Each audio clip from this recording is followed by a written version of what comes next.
tous, nous humains, habitants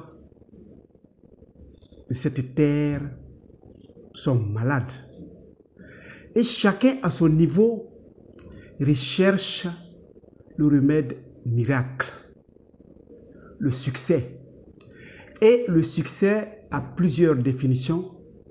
Et nous, ensemble, allons parcourir les différentes étapes de Docteur Nature en train de chercher son remède, le succès. Aujourd'hui, nous chercherons à savoir si le succès, on peut l'avoir à partir de nos diplômes.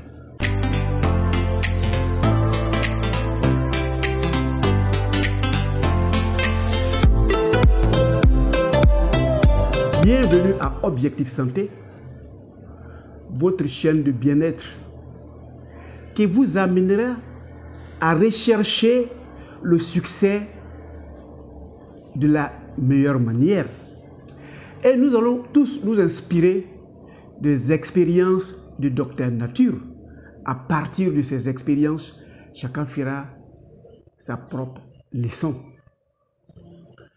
Alors, le succès pour nos parents, c'est quoi? C'est d'aller à l'école, avoir d'excellentes notes, réussir aux examens et revenir à la maison avec des diplômes. Et après le baccalauréat, les parents s'immiscent d'une manière ou d'une autre dans l'orientation de leur enfant. Certains diront à leur enfant, va à l'école de médecine. D'autres, va à l'école des finances, de comptabilité, de droit, pour qu'ils deviennent demain un avocat, un magistrat, un comptable, un médecin, et c'est leur souhait. Et ceux-là, effectivement, pour faire plaisir à leurs parents, vont avoir à l'école et lutteront pour avoir d'excellentes moyennes et de revenir à la maison avec de gros diplômes. Alors, ces diplômes, quand ils viennent avec, qu'est-ce qu'ils deviennent exactement? Et après exercice, est-ce que les grands diplômés ont réussi? Après avoir consommé l'ensemble de ces documents, tu es sanctionné par un parchemin.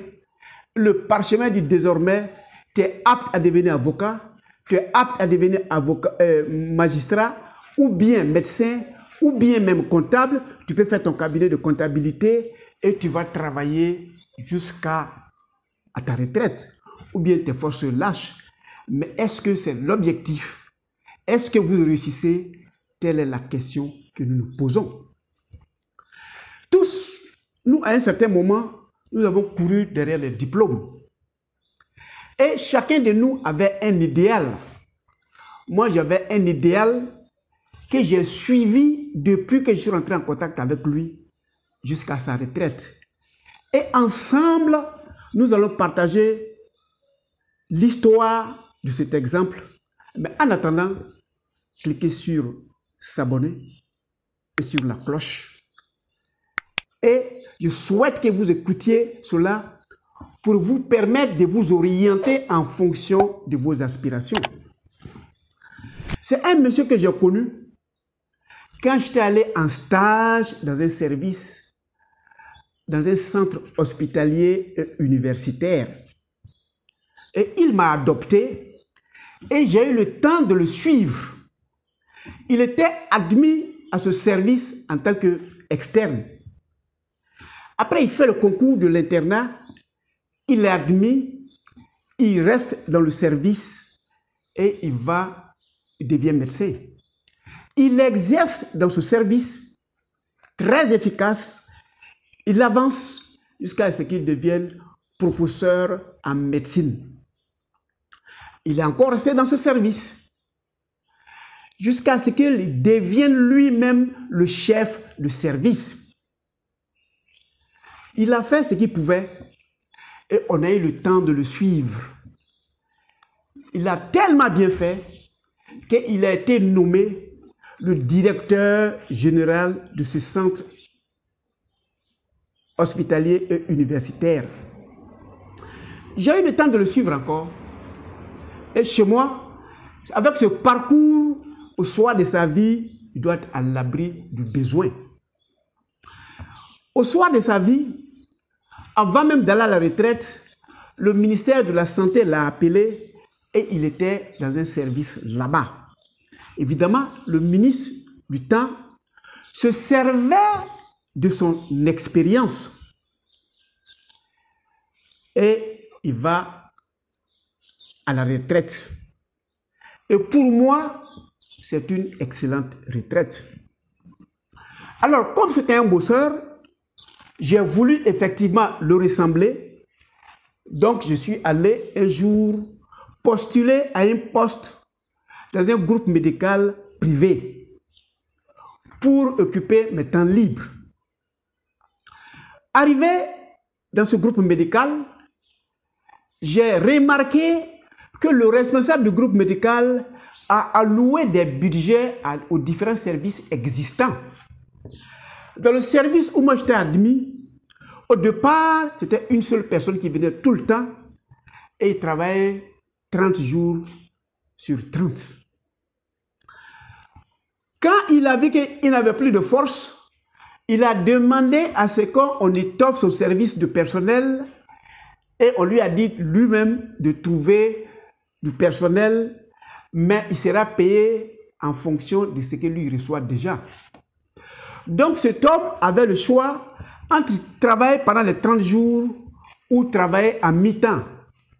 Il a fait embaucher un second et cette fois il travaille 15 jours. Et le second qui est embauché travaille 15 jours. Et l'argent qui est alloué à ce service est divisé en deux. Le temps a passé, il a perdu, il s'est émoussé, il n'a plus de temps. Et le second non plus n'a plus de force. Et ils ont fait appel à une troisième personne. Et j'ai postulé et j'étais la troisième personne. Arrivé, c'est ce que ce monsieur recevait quand il travaillait seul. On doit diviser en 3 et chacun va venir travailler 10 jours. Donc j'ai compris que si c'est de l'argent que je partais chercher là-bas, ça je n'en trouverai pas. Parce que l'argent que le seul recevait, moi seul même, ça ne me suffisait pas. Et si cet argent doit être divisé en 3, évidemment, je m'en vais travailler. Mais si c'est l'argent que je cherche, je n'aurai pas de l'argent là-bas. Mais je suis resté. On acquiert toujours de l'expérience. Je fais 1 mois. 1 mois fini, je dis aux 2 autres, moi je ne tiendrai pas parce que je ne suis pas venu travailler. Moi, je suis venu chercher de l'argent. Mais j'ai l'impression que plus vous vieillissez, plus l'argent que vous recevez est réduit. Moi, à la fin du mois, trouver un troisième à ma place, moi je vais partir parce que je ne pense pas que ce que je recherche, je trouverai au milieu de vous. Ceux-là étaient en train de chercher un troisième pour que je parte. Et un jour, je viens à une permanence le lundi. J'arrive là-bas vers 7h30. Mon exemple, le professeur qui a évolué, qui a été le directeur général du centre universitaire hospitalier et qui elle-même allait travailler au ministère, je suis allé découvrir que c'est lui qui descend d'une garde. Celui qui est admis à la retraite vient encore travailler, je ne sais pas si c'est pour occuper son temps ou bien c'est pour arrondir le mois, mais avec tout ce parcours, chez moi, c'était une réussite et il avait le succès. J'étais tellement surpris de le voir, j'appelle une qui travaille là-bas. Ce monsieur-là, il est venu se faire soigner ou bien il est venu travailler. Et elle me dit, ah, c'est la première fois que tu le vois? Je dis oui. Mais il travaille ici, voilà son programme de travail. Et il attend son collègue qui doit venir ce lundi là pour le remplacer. Sinon, ceux qui ne sont pas venus hier, il les attend. Il doit s'occuper d'eux avant de rentrer chez lui à la maison. À 65 ans, tu as été médecin, tu as été professeur, tu as été directeur du CHU, tu as été travaillé au ministère. tu devais aller te reposer à la retraite. Je te vois en train de prendre des tours de grade dans un service où l'argent qui est alloué là est fixé. Je n'ai pas bien compris. Je me suis caché, puisqu'il me connaît très bien, je l'ai trop fréquenté, pour me rassurer pourquoi il est encore là. Effectivement, il a attendu les malades qui ne sont pas pu venir le dimanche. Il s'est occupé d'eux jusqu'à midi, et à midi, il est descendu. J'ai découvert que le diplôme n'est pas le chemin pour se faire du sou. Le diplôme va venir sanctionner la quantité des livres que nous avons lus, la quantité des documents que nous avons exploités, et c'est sanctionné par ce parchemin pour dire tu as ton niveau de compréhension, tu as ce niveau qui te permet d'aller et de venir. Mais pour ceux qui souhaitent avoir de l'argent, qu'ils n'aillent pas dire si j'ai ce diplôme-là, je vais avoir cet argent. Tu seras un ouvrier qualifié et cet ouvrier qualifié travaillera effectivement, sera très bien apprécié, mais ce n'est pas évident qu'au soir de sa vie, il se repose. Ça m'a tellement intrigué que je suis allé voir le professeur, le nouveau directeur qui est là remplacé. Celui-là aussi, je le fréquentais. Et quand je suis allé le trouver à son bureau, il avait la tête attrapée par ses mains. Et puis je dis, professeur, c'est pourquoi? Il dit, non, je viens de postuler parce que je dois aller à la retraite. Je demande un rallonge de 2 ans. Je vous assure, c'était difficile à concevoir. Donc je me suis vu comme si c'est quelqu'un qui arrêtait dans un rang et il a les devanciers qui sont devant et il y a un gros trou. Le premier tombe dans le trou, nous avançons et en espérant ne pas tomber dans le trou, le second tombe dans le trou. Je continue d'avancer dans ce rang-là en espérant ne pas tomber dans le trou. Le troisième tombe dans le trou et je continue d'avancer en espérant ne pas tomber dans ce trou. Mais si jamais je reste dans ce rang jusqu'au niveau du trou, moi je tomberai dedans.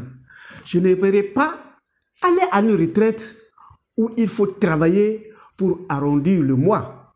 Donc pour ceux qui pensent pouvoir s'enrichir après des diplômes, ça je vais vous dire, c'est un exemple que j'ai donné. Vous pouvez parcourir le monde entier. Ils ont excellé, ils sont connus de par tout le monde, mais souvent, ça il faut le retenir, les diplômes ne payent pas les factures, le diplôme ne paye pas le loyer, et très souvent, ils ont leur diplôme et le propriétaire de la maison les menace de renvoi parce qu'ils n'ont pas pu payer la maison. Alors, je viens de découvrir que mon idéal n'est pas l'idéal que je voulais parce que je n'aimerais pas travailler à ma retraite et je n'aimerais pas me trouver à la situation de celui que j'ai idéalisé depuis plusieurs années. Et j'ai demandé expressément à quitter dans ce groupe médical parce que ce n'est pas là-bas qui était mon objectif et je suis parti chercher une autre solution. Quelle solution? Nous allons voir dans la deuxième vidéo. Retenez que l'objectif de Docteur Nature, c'est notre santé, surtout notre santé financière. Nous aspirons tous au succès et le succès, très souvent, où nous nous orientons, c'est pas là-bas se trouve le succès. Mais le succès se trouve où exactement? Dans la deuxième vidéo, nous allons continuer de spéculer pour rechercher où se trouve ce succès. Merci de votre temps d'écoute et retenez que l'objectif de Docteur Nature, c'est votre santé financière.